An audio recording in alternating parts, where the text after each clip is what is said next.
scholars apparently. I was going to talk to you about algo stables and tell you, what the learnings are and whether these things are sustainable or not. 我这个英语水平不行，我感觉有点听不懂。Have a sustainable 7600% yield, but instead, I have to address the.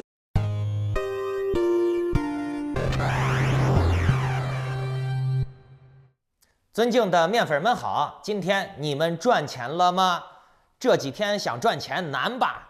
就算是我啊，这2天也就只是抓了个 CPI 的小反弹，回了点血，基本上呢就是把我在 FTX 里面亏损的3万多 U 打回来了2万多，啊，等于我现在还亏个1万左右。我之前节目也说了啊，整个加密货币市场，包括美国的经济啊。在经历了4、5次的加息之后，这个市场怎么着也该有点缓和了啊！经历了4、5次加息了呀，这个 CPI 怎么着也得缓和了吧？果然呢，美国10月的 CPI 的公布数据是7.7%，好于预期的8%，远好于前值的8.2%。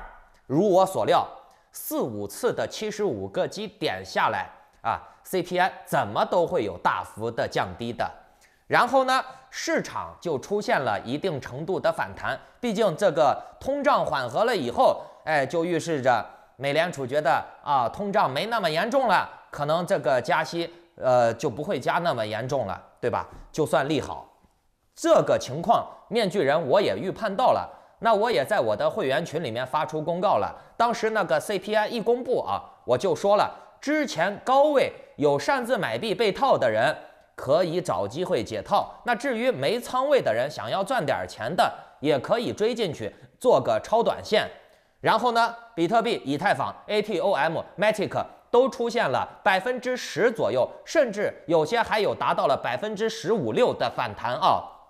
那面具人，我也是靠了这一波的上涨判断准了，打回来了一点损失啊，赚了有个2万6、7千 U 吧，啊，不过我亏了3万多 U 嘛，我还有2万多的 ATOM 提不出来了，等于现在还没赚回来。不过呢，我觉得能回来一点算一点，毕竟你说交易所倒闭啊、暴雷啊，这算是天灾人祸啊，但是市场的涨跌，我还是能够跟着这个波浪赚到钱的，两码事儿啊，两回事儿。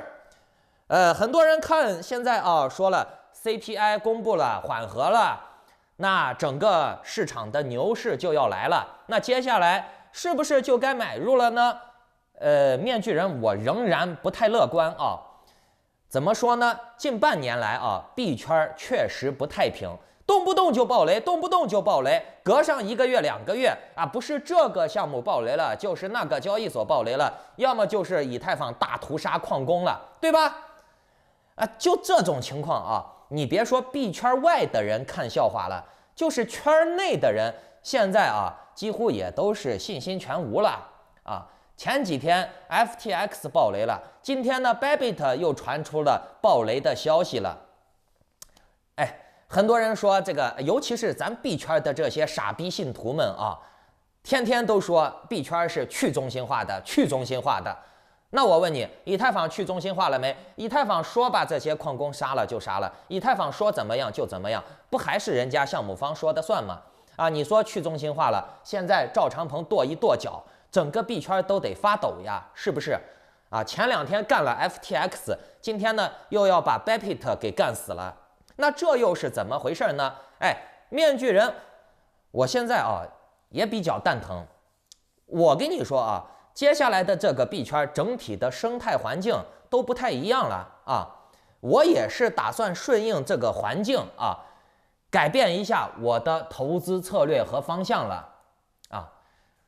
咱们今天呀就仔细的来探讨一下人生，来讲一下未来，讲一下我们接下来该怎么做。现在整个币圈都被打趴下了，我们蛋疼呀！那你说该怎么办呢？我今天会讲一下我的想法啊，来，你们听好了。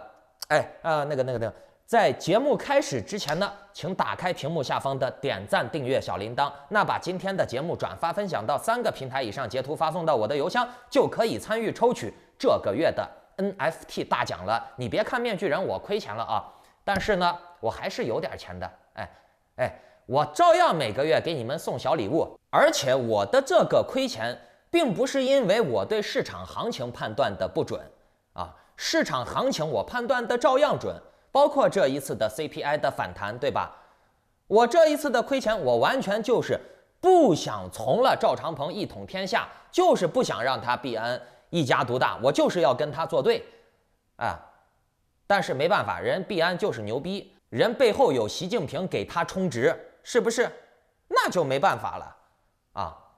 那像这种大佬的斗争呀，或者是政治斗争呀，你站错队了，那就站错队了。你别说我了啊，像什么郭伯雄、徐才厚，对不对啊？周永康、令计划，这不都是人家多牛逼的？在这个政治斗争当中，也无非就是2极管嘛，对吧？站错队了，那就站错队了，那就完犊子了，对吧？在挺 FTX 反对币安这件事上，我上期节目也说了，我不后悔啊，我就是拿钱出来反对的啊，我乐意，我开心。至于市场上面，我该做交易做交易，我该怎么样怎么样，对不？那你赵长鹏现在如果说一统币圈了，一统所有的交易所了你说的算了，那我就不玩了，行不行？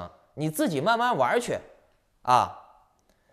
真的，现在最可怕的事情马上就要发生了，你们看嘛，目前以太坊在$1200左右挣扎。比特币现在又跌破新低了，16000多了我相信这段时间，只要是你钱包里面有币的人，都不敢看现在的行情，心烦是吧？确实，现在的行情没啥好看的。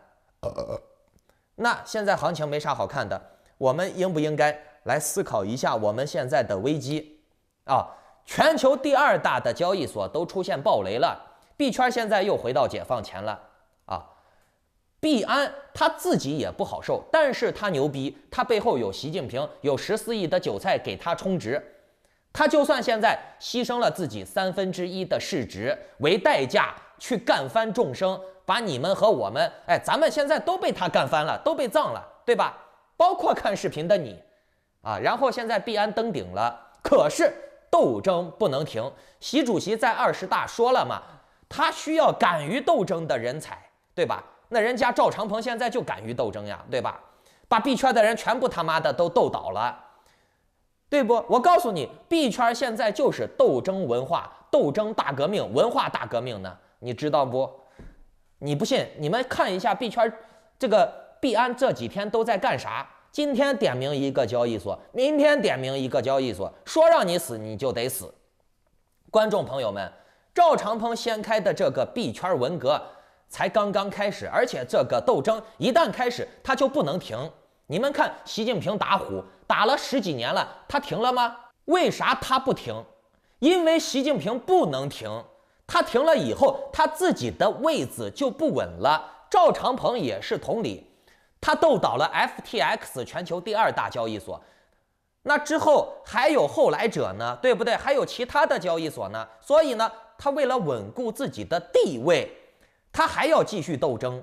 这不，币圈老2 FTX 被斗倒了，现在老3 Bybit 也被盯上了。今天币安的高管包括那个何村姑在推特上唱空 Bybit， 说下一个爆雷的交易所就不用我多说了吧。他虽然没指明说 Bybit 他是暗指 Bybit因为他带了很多网军水军，直接就在下面的留言给他把答案说了。哎呀，现在 Bybit 要死了， Bybit 要爆雷了， Bybit 现在提不出来款了。然后呢，那些舔币安的、舔屁眼的那些博主们那些狗腿子们也开始跟风唱空 Bybit 了。就那些推特上面的、油管上面的30、40岁的老他妈男人，还有那些20多岁的逼崽子、逼女人，没一点自食其力的能力，天天就想靠一个舔大佬屁眼来挣个几百块钱、几千块钱的那些人，动不动来给你分享个二维码，来给你分享一个交易所的推荐码，来你注册一下，他赚个几块钱、几毛钱的，就是那些烂货啊！现在就是给币安当打手啊，要搞死人家 Bybit 了，号召大家去提款，把 Bybit 也给提光，把 Bybit 的币卖掉，把 Bybit 的款提掉，然后现在 Bybit 也开始出现挤兑了，暂停提现了。其实不止 Bybit 啊，暂停提款的交易所有很多。这两天 JPEX、海妖、Coinbase、KuCoin 很多的交易所这几天都蛋疼了。你知道为啥不？因为这些交易所他们互相之间也有合作，也有互相提供流动性的时候，而且呢还有一个原因，等会儿我告诉你们啊，这就要牵扯了。面具人我在币安登上皇座、定于一尊的过程中发现了的一个阴谋啊，细思极恐。其实大家可能不知道啊，像 Bybit 呀、FTX 呀，甚至海妖那些主流的、不主流的交易所啊，他们背后的融资方，也就是那几个投资机构。赵长鹏的这次登顶之战的自杀式袭击啊，导致了资本方和用户端双方都不信任交易所了。当然了，这个造成的损失啊，也都是咱们观众你我，咱们韭菜一块买单的。整个币圈现在都大跌了，你手里面的资产缩水了，我手里面的资产也缩水了。这事儿是谁导致的？谁搞的？本来大家相安无事，各搞各的生意，弄得好好的，你赵长鹏非得今天号召打倒 FTX， 明天号召打倒 Bybit， 你就是伟大领袖呀！你搞币圈文革呀！你今天要斗倒这个，明天要斗倒那个啊！就你赵长鹏牛逼，你仗着你背后是习近平，你是红三代啊，谁也把你咋不了是吧？啊！我跟你说，一个交易所出现问题了，两个交易所出现问题了啊！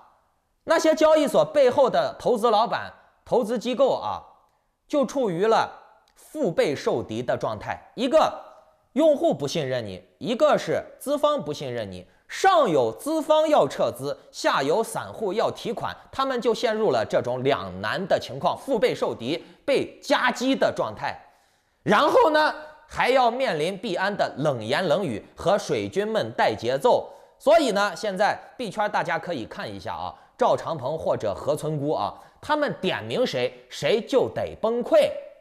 哎，各位观众，你们看这种情况像不像习近平点名谁，谁就得死？毛泽东点名谁，谁就得死？目前币圈就是这么个情况。哎，什么去中心化？你搞笑呢？现在币圈都定于一尊了，你们知道吗？啊，忠诚不绝对，绝对不忠诚。你们哪个交易所不向赵长鹏下跪，我就点名你，我就号召大家取你的款，我就说你要崩溃了，你就得死。听明白了没？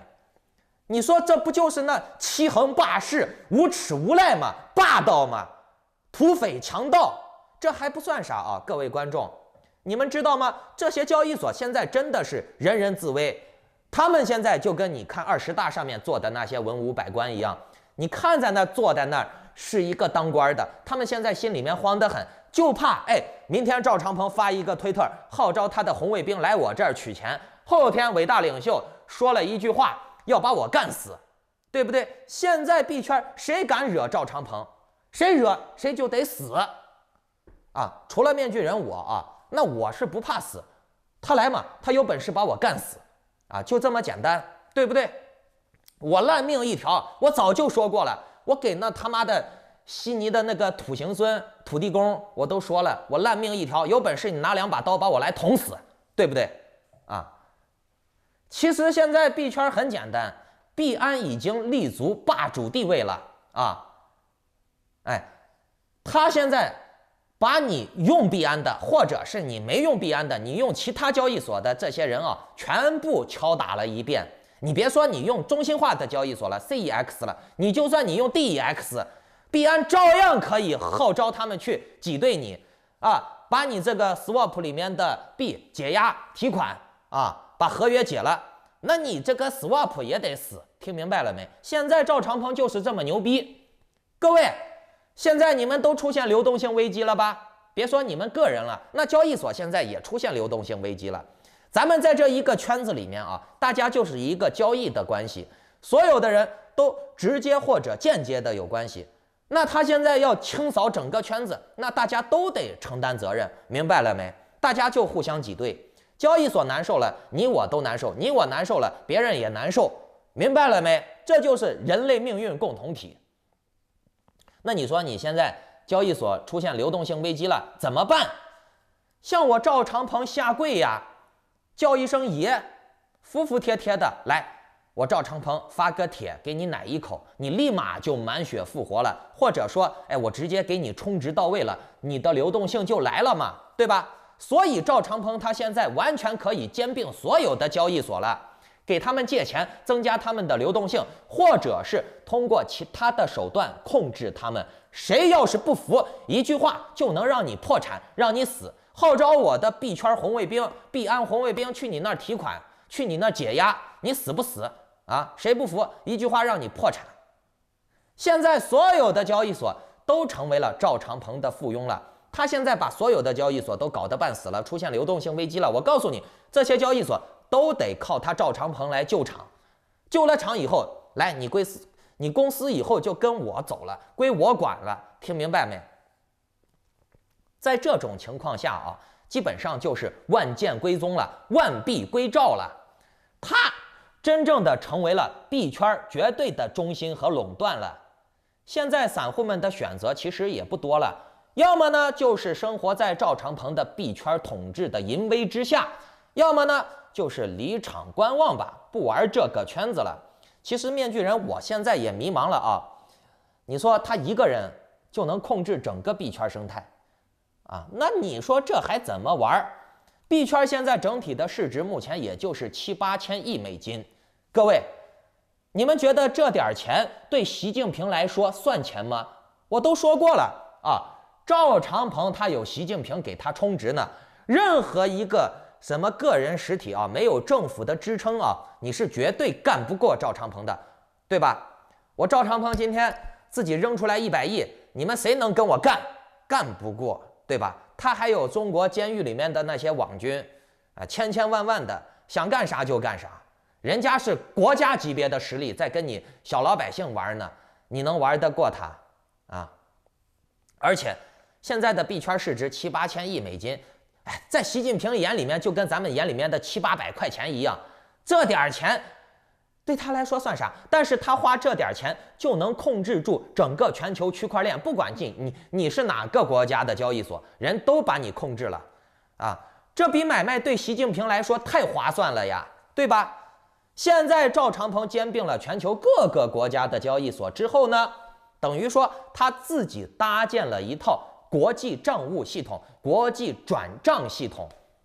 那这就会让什么美国的 SWIFT 呀、全球金融系统呀，就变成了小丑，都是鸡巴。你们想想嘛，现在的这个币圈环境都成啥了啊？本来大家玩着币，买着自己喜欢的东西，好好的是吧？你赵长鹏非得要显示你牛逼，你今天干翻这个了，明天斗倒那个了，就你牛逼，对吧？那你牛逼你就牛逼去嘛。啊，你背后有习近平给你充值呢，你是红三代，我们这些普通人怎么办？谁给我们充值啊？